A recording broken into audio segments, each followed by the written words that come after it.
كده. عالحلوة والمرة مش كنا متعدين لتنسى بالمرة عشرة بقالها سنين. عالحلوة والمرة نسيت خلاص عهدنا ونسيت ليالينا ونسيت كمان ودنا ونسيت أمانينا. يا ناسي عهد الهوى لتنسى ماضينا. يا ناسي عهد الهوى لتنسى ماضينا. حرام عليك الهوى شمتوهم فينا. راح تنسى كام مرة وتفوتني كام مرة. راح تنسى كام مرة وتفوتني كام مرة وتفرح اللايمين. عالحلوة والمرة مش كنا متعادين. سلمت امك شاهي او شاهيناز. رح تبقي معنا للساعه الثانيه اللي رح نرجع نطل نحن وياكي على المشاهدين. شكرا لك. مشاهدينا اليوم على الحره يتيح لكم دائما فرصه التواصل مع ضيوفنا والتعليق على فقراتنا المنوعه. شاركونا بارائكم وتعليقاتكم على موضوعات هذه الحلقه على صفحه اليوم على من برنامجنا على صفحه اليوم على الفيسبوك. ونتمنى دائما ان تتواصلوا معنا دوما لان اليوم على الحره هو يومكم.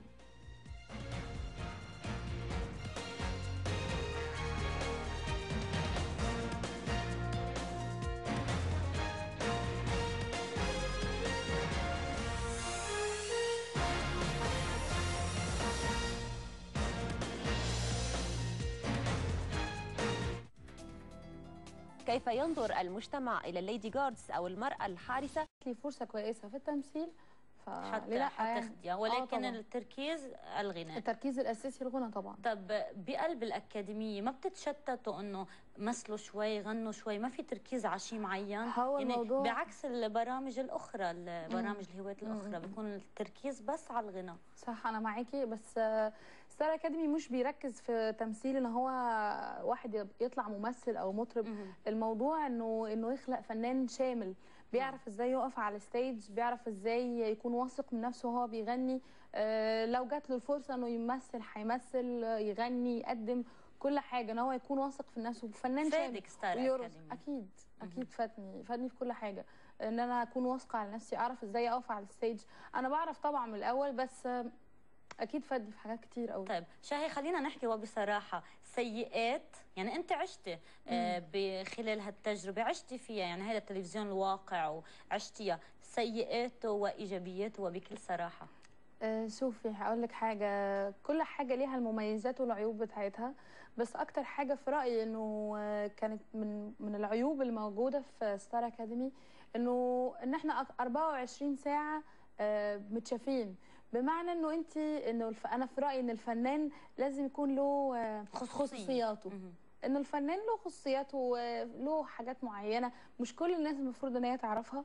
بس طبعا كان ليها غرض، من البروجرام كان له غرض ان يبقى فيه 24 ساعه الواحد متابع 24 ساعه، عشان خاطر الناس تتعلق بيه وتاخد عليه بسرعه، ويبقى فيه زي نوع من الاتراكشن ما بين المشاهد واللي هو الطالب نفسه طب مثلا بتخبرينا عن شيء معك انت صار كان يبين شيء على الشاشه وهو ما كان، يعني مثلا خلافاتكم مع بعض، الدموع اللي كنا نشوفها، هل هالشيء كان صح؟ شوفي اكيد طبعا، يعني في ناس كتير قوي بتفتكر ان هي تمثيل، بس هي مش تمثيل، هي فعلا حقيقه، لانه جوه الاكاديمي بيبقى فيه ضغط جامد جدا، ان احنا كلنا حوالي 20 واحد بيتنافسوا على لقب واحد.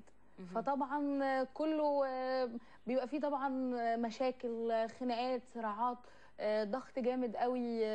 بتحسي ان في منافسه، بتحسي ان ممكن يكونوا طب اشمعنى ده بياخد اغاني اكتر مني وانا ما باخدش، اشمعنى ده بيغني 3 اغاني وانا باخد اغنيه واحده. بتبقى في صراعات بقى ومشاكل وغيره وحاجات، بس دي حاجه طبيعيه، انا بشوفها ان هي حاجه طبيعيه. اي حد بره برضه هيشوف كده، بس يعني لما يدخل مكان هيحس بنفس الموضوع طب ده. هلا شو بدك تغني لنا؟ انت عايزه اغني لك؟ غنيتي عده لهجات، خلينا بدنا نسمع، سمعنا مصري، خلينا نسمع خليجي. عايزه اغني لك خليجي. يلا لمين بتغني؟ نغني حاجه الجواد. اكيد انا عارفه انت، انا سمعت انت كنت تقولي انا كتير. بحب جواد. اغني لك حاجه الجواد العالي. بنوجه له تحيه، كان ضيفنا. لا طبعا نوجه له تحيه كبيره جدا، وخصوصا انا غنيت معاه قبل كده، عايزه اوجه له تحيه واقول كل سنه وهو طيب. غبت والشوق طول، حب لك ما تحول.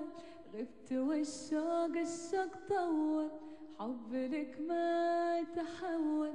يا ليت ترجع حبيبي، محتاجك اكتر من اول. يا ريت ترجع حبيبي، محتاجة لك اكتر من اول. غبت والشوق طول، حب لك ما تحول. يا ليت ترجع حبيبي، محتاجك اكتر من اول. يسلم تمك. طب غنيتي بلهجات متعدده، قبل ستار اكاديمي يعني فتي على ستار اكاديمي وصرتوا تغنوا لبناني ومصري وخليجي، وخليجي بعده كمان بعده لهجات. كان في صعوبه انك تتقني لهجه غير المصريه؟ بصي انا يمكن عشان بسمع كتير، كنت انا من زمان قوي بحب اسمع خليجي، بحب اسمع لبناني، سيدة فيروز، مش عايزه اقول السيد وديع الصافي، فريد الأطرش. كانت سهله عليك؟ لما بتسمعي كتير بتتعودي على اللهجه، بتعرفي تقوليها صح. هو اللهجه مش سهله، بس انت لما بتتعودي تسمعي حاجه كتير قوي قدامك بتتقال، خلاص بتتعودي ان انت تقوليها بسهوله. طب شاهد ما معنا كثير بقى وقت، ولكن بدي اسمع لبناني، شو رايك نختم باغنيه انا وياك والمشاهدين لهالساعه باغنيه لبنانيه؟ طيب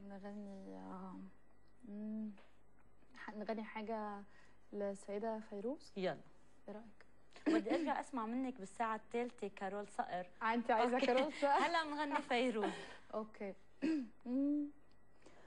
أنا لحبيبي وحبيبي إلي، يا عصفورة بيضة لا بقى تسألي.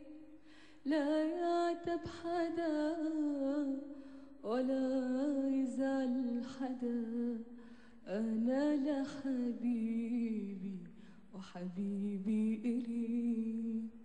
حبيبي ندهلي قال لي الشتي راح، رجعت لي أمامي زهر التفاح، وأنا على بابي نيدي والصباح، وعيونك ربيعي نوروا حلي.